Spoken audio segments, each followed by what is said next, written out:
పప్పు రసం తయారు చేసుకుందాం రండి.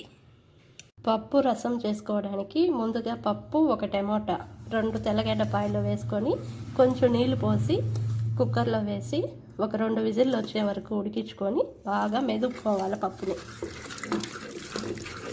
పప్పులో వేసి ఉడికించుకున్న టమోటా పప్పు మొత్తం బాగా నున్నగా మెదుపుకోవాలి.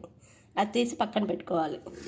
ఇప్పుడు పప్పు రసంకి తిరగబోసుకోవడానికి కావాల్సినవి: ఎండుమిరపకాయలు, తెల్లగడ్డపాయలు కచాపచాగా దంచుకోవాలి, కరివేపాకు, జీలకర్ర, మిరియాలు పౌడర్.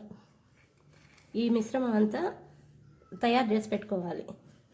పప్పు ఉడికించుకున్నాం కదా, ఆ పప్పులో నీళ్ళని వేస్ట్గా పారేయకుండా ఆ నీళ్ళల్లోనే కొంచెం చింతపండు వేసి ఈ విధంగా నానబెట్టుకోవాలి రసానికి. ముందుగా పప్పు రసం తయారు చేసుకోవడానికి గిన్నె స్టవ్ మీద పెట్టుకొని ఆయిల్ వేసుకోవాలి. ఆయిల్లో తెల్లగడ్డపాయలు, ఎండుమిరపకాయలు, కరివేపాకు, జీలకర్ర, మిరియాలు, దంచుకున్న పొడి అన్నీ వేసుకొని కలుపుకోవాలి. వంట హైలో పెడితే మాడిపోతుంది, మీడియంలో పెట్టుకొని వేయించుకోవాలి.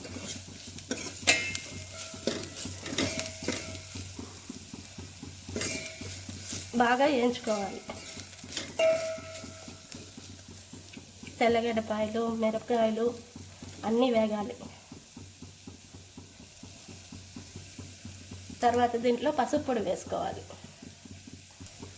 బాగా కలుపుకోవాలి. తర్వాత పప్పు ఉడికించుకున్నాం కదా, ముందుగా మనము పప్పు ఉడికించుకొని మెదిపి పెట్టుకున్నాము. ఆ పప్పును దీంట్లో వేసుకోవాలి. దీంట్లో పోసుకోవాలి.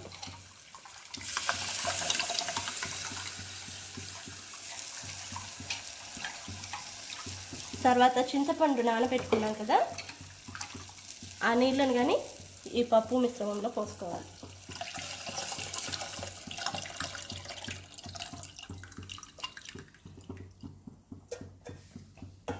మనం వేసిన చింతపండు రసము పులుపుకు తగినన్ని నీళ్లు పోసుకోవాలి.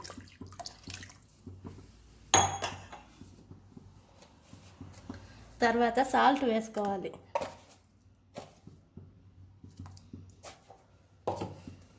ఇంగువ వేసుకోవాలి.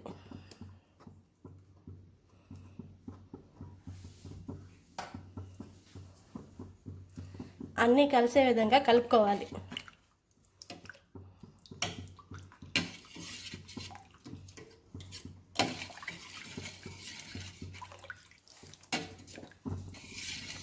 ఈ విధంగా బాగా కలుపుకున్న తర్వాత కాసేపు ఒక పొంగు వచ్చే విధంగా ఉడికించుకొని ఆఫ్ చేసేసుకోవాలి.